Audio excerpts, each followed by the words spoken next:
RCF. Monseigneur Franck Javary, évêque de Châlons, bonjour. Oui, bonjour Christopher, bonjour à tous et à toutes. Merci d'être avec nous, Monseigneur. Plus de 400 pèlerins du diocèse de Châlons à Lourdes cette semaine, entre prières, services et fraternité. 5 jours intenses qui s'achèvent ce vendredi, marqués aussi par la présence des jeunes et des personnes malades. Monseigneur, quel regard portez-vous sur cette semaine vécue avec plus de 400 pèlerins du diocèse ? Toujours un regard vraiment de joie. C'est mon deuxième pèlerinage diocésain à Lourdes, donc maintenant j'ai un peu plus mes marques. Et ça me permet aussi vraiment d'apprécier cette unité dans la diversité, unité diocésaine marquée par nos foulards bleus, mais surtout par l'amitié. Et puis la diversité des groupes, comme vous venez de le dire, entre des jeunes, des personnes qui peuvent être âgées, malades ou dépendantes, également un groupe du Secours catholique, de pèlerinage de l'Espérance, et puis tous nos pèlerins, je dirais entre guillemets, ordinaires. Tous font connaissance, tous vivent ensemble ce beau pèlerinage. On parle souvent de Lourdes comme un temps à part, si je peux dire. Qu'est-ce que les fidèles viennent y chercher aujourd'hui concrètement ? Alors évidemment, je ne peux pas parler au nom de chacun et chacune, mais je crois vraiment, un pèlerinage, c'est un moment de grâce. Et puis évidemment, nous venons vers la Vierge Marie, qui est apparue à Sainte-Bernadette, comme chacun le sait, dans une démarche de confiance, dans une démarche d'écoute. Et puis le thème du pèlerinage de Lourdes, s'inspire de la salutation de l'ange, à la Vierge Marie, l'ange Gabriel, « Réjouis-toi, comblée de grâce ». C'est-à-dire on est vraiment invité à retrouver en nous la joie. Quelle joie ? La joie d'être aimé de Dieu. Je vous salue Marie, comblée de grâce. Comment ce fil conducteur a-t-il nourri ces temps spirituels sur place ? Alors évidemment, nous faisons les gestes traditionnels de Lourdes. Bien sûr, la prière à la grotte, le geste de l'eau, les chemins de croix, le sacrement des malades, jeudi. Mais ce thème nous invite, à regarder plus en amont.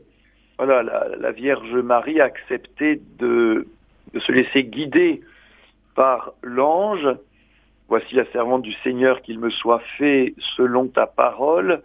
Donc la joie, elle vient aussi de la disponibilité à ce que Dieu propose aujourd'hui. Donc il me semble que c'est un pèlerinage qui nous permet de revenir aux fondamentaux de la foi chrétienne. Vous avez accompagné des profils très variés, Monseigneur. Des jeunes pages, on peut dire, bénévoles. Qu'est-ce que cette diversité dit de l'Église diocésaine aujourd'hui ?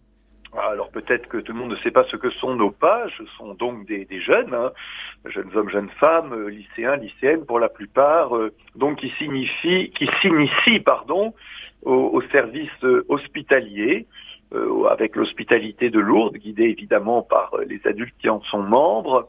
Et donc c'est une belle école du service, c'est une belle école aussi de l'échange entre générations, avec de jeunes chrétiens et puis des chrétiens anciens. Donc je crois que ça dit aussi, au fond, ce que Dieu veut. Ce que Dieu veut, c'est cette communion dans la diversité, où il n'y a plus de barrières, où chacun peut librement, facilement communiquer avec son frère et sa sœur à côté de lui, même si la personne n'a pas du tout la même origine, le même âge, etc. Justement, les jeunes engagés au service des malades ont marqué quand même ce pèlerinage. Quel message souhaitez-vous adresser à cette jeunesse au service des autres ? Les encourager, bien sûr. Leur nombre pour notre pèlerinage s'accroît depuis plusieurs années. Ça devient vraiment un groupe consistant qui vit aussi l'amitié, la fraternité. Le message, il est très simple. C'est pas vous êtes l'église de demain, c'est vous êtes aujourd'hui l'église d'aujourd'hui. Et aujourd'hui, prenez toute votre place, ce qu'ils font d'ailleurs, et c'est tout à fait remarquable. Et donc je trouve que c'est aussi un signal d'encouragement pour notre diocèse. La jeunesse est là, bien sûr, on souhaiterait qu'ils puissent être encore plus nombreux, mais ça, l'Esprit Saint y travaille. Mais le renouvellement est là, une nouvelle génération est là, elle a beaucoup de belles qualités humaines et spirituelles. Monseigneur Franck Javary, évêque de Châlons, avec nous aujourd'hui sur RCF. Monseigneur, au-delà des célébrations, Lourdes est aussi un lieu de fraternité très concret. Quels moments vous ont particulièrement touché cette semaine ?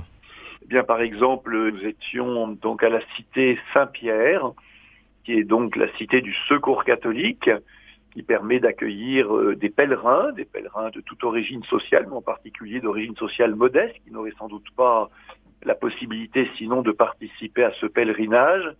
Et donc nous avons été accueillis par le groupe des pèlerins du diocèse, qui fait partie donc des pèlerins de l'Espérance. Nous avons visité la cité Saint-Pierre, nous avons eu des très beaux témoignages, en particulier sur la fraternité, comment la vivre, ce qui permet d'y contribuer, ce qui y fait obstacle. Voilà, alors il faisait très beau, un beau soleil, à l'ombrage, dans un lieu de verdure vraiment un peu à l'écart du sanctuaire. On avait l'impression d'être dans un petit coin de paradis. C'était un moment très fraternel, très simple, très beau, qui personnellement m'a beaucoup touché. Et d'ailleurs, on peut retrouver quelques photos de ce pèlerinage sur les réseaux sociaux du diocèse. Alors, je ne sais pas qui pilote ces images à distance, mais en tout cas, on a le plaisir de suivre ça en images sur les réseaux sociaux du diocèse. Dans un contexte parfois difficile pour l'Église, Monseigneur, est-ce que ce type de pèlerinage est aussi un signe d'espérance? Vous l'avez évoqué il y a quelques instants, d'espérance pour le diocèse de Châlons.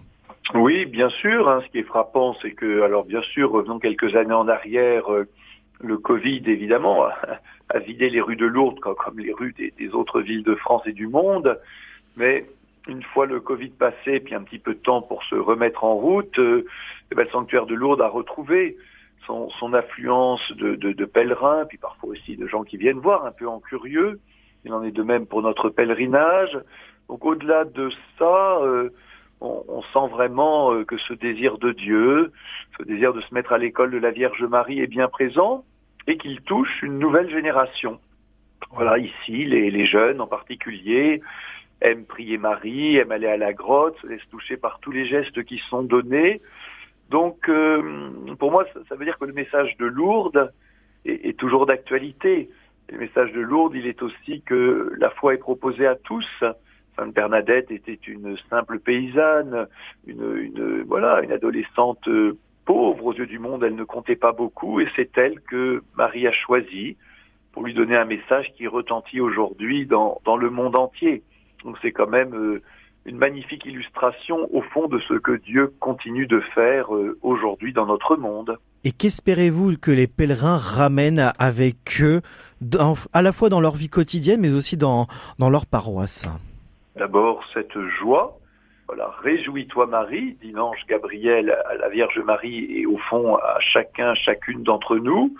Et une joie dont on puisse témoigner, eh bien, pour une vie paroissiale plus fraternelle, je dirais simple, et aussi une vie paroissiale missionnaire. Au fond, à Lourdes, on redécouvre que c'est pas très compliqué de témoigner de sa foi, d'en dire quelque chose. Il y a beaucoup de temps de témoignages. On essaie vraiment de les démultiplier, de les favoriser.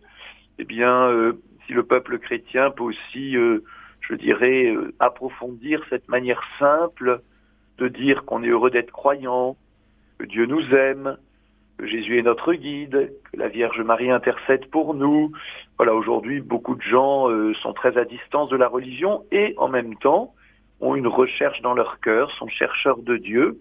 Donc le temps est favorable pour apporter auprès de nous cette joie que nous vivons à Lourdes. Merci Monseigneur Franck Javary d'avoir été avec nous. Eh bien merci, bonne semaine à tous, à bientôt.